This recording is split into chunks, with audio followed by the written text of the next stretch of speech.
Bonjour à toi chers spectateurs et bienvenue dans ce nouvel épisode, le 49e de Au coin du DVD.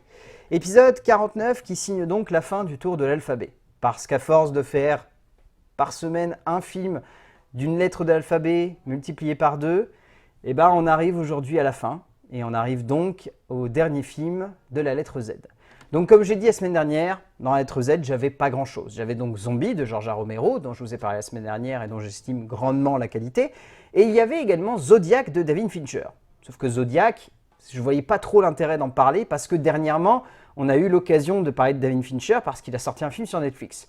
Donc pour le coup, ça ne me semblait pas nécessaire de remettre sur le devant de la scène David Fincher. Donc du coup, j'ai préféré mettre en avant l'autre film, considéré comme le petit frère bâtard de Démineur de Catherine Bigelow, qui se nomme Zero Dark Thirty, qui est un monument de 7e art. Malheureusement trop souvent rangé au placard comme étant la suite spirituelle de Démineur, alors que hormis une certaine guerre, il n'y a pas grand chose en commun avec Démineur. L'histoire, elle est très simple. C'est que pendant 10 ans, il y a une unité spéciale du gouvernement américain qui n'a eu qu'un seul objectif: traquer, trouver et potentiellement assassiner Oussama Ben Laden. Et le film va donc nous relater le travail de cette unité spéciale. C'est une histoire très simple, mais vous avez compris la petite subtilité et la petite différence qu'il y a avec Démineur. C'est que Démineur, c'était une histoire de fiction, bien inspirée et ancrée dans le réel, mais ça restait une histoire de fiction. Zero Dark Thirty n'est pas une histoire de fiction, c'est la réalité. Et une réalité qui, à l'époque de la sortie du film, était encore très très fraîche dans la tête de beaucoup de spectateurs. Donc forcément, il a moins réussi à marcher et surtout, il a été beaucoup plus critiqué. Alors que pour moi, honnêtement, Démineur, c'est le tour de chauffe de Catherine Bigelow avant de réaliser Zero Dark Thirty. Parce qu'avec Mark Ball à l'écriture, elle s'est vraiment dépassée sur ce long métrage et je trouve que Zero Dark Thirty est une œuvre noire, glaçante, mais surtout une œuvre maîtrisée.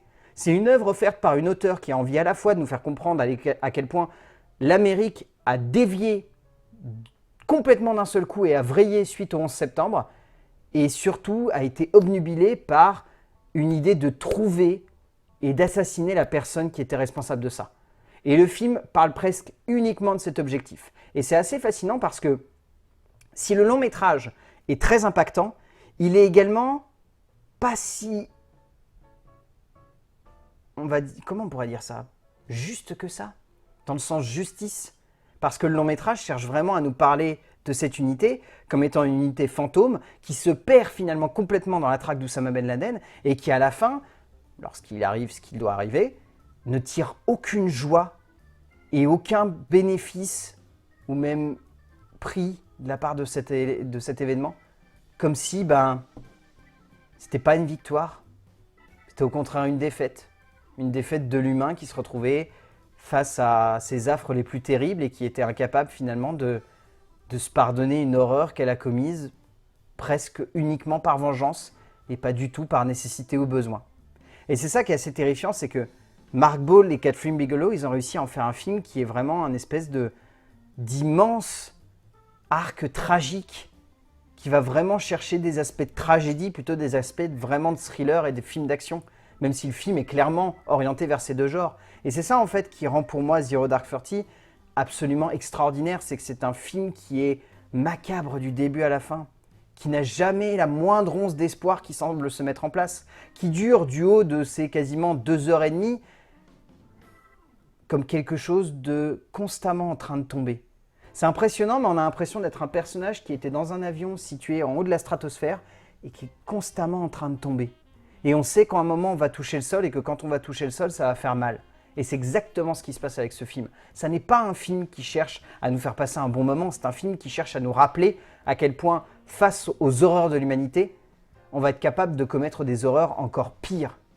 Donc vous vous dites vraiment en regardant ce film que ça n'est pas un film joyeux, et c'est clairement le cas. Et quand on voit que le travail de réalisateur de Catherine Bigelow devait l'emmener ensuite à réaliser Avant Détroit, Triple Frontière, qui traite à peu près des mêmes thématiques dans un autre contexte, on se dit que voilà, le cinéma de Catherine Bigelow, il est quand même devenu très macabre. Et quand vous regardez Détroit, honnêtement, s'il y a quelqu'un qui arrive à me dire que dans Détroit, il y a une once d'espoir,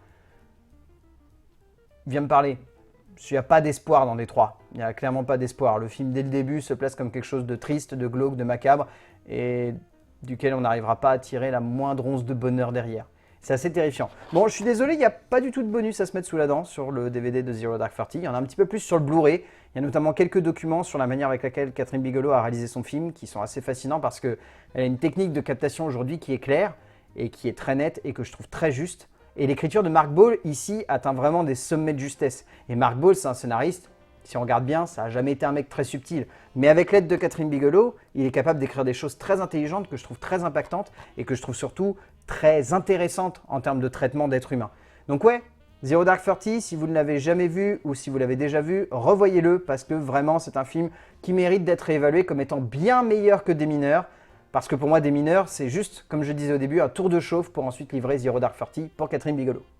C'est indéniable pour moi. Et bien voilà, ainsi s'achève cet épisode 49 de Au coin du DVD. Comme d'habitude, j'espère qu'il vous aura plu. Si vous avez déjà vu donc Zero Dark Thirty ou pas encore, n'hésitez pas à me le mettre dans les commentaires. Comme d'habitude, je le lirai. Je ne sais pas encore ce qu'on va faire la semaine prochaine vu qu'on arrive à la fin de l'année et que j'ai fait le tour de l'alphabet. On se tiendra au courant, vous verrez bien, ça sera la surprise. Et d'ici là, je vais vous dire ce que je vous dis à chaque fois à la fin de cette émission. Il y a bien des secrets qui se cachent dans une jaquette de DVD.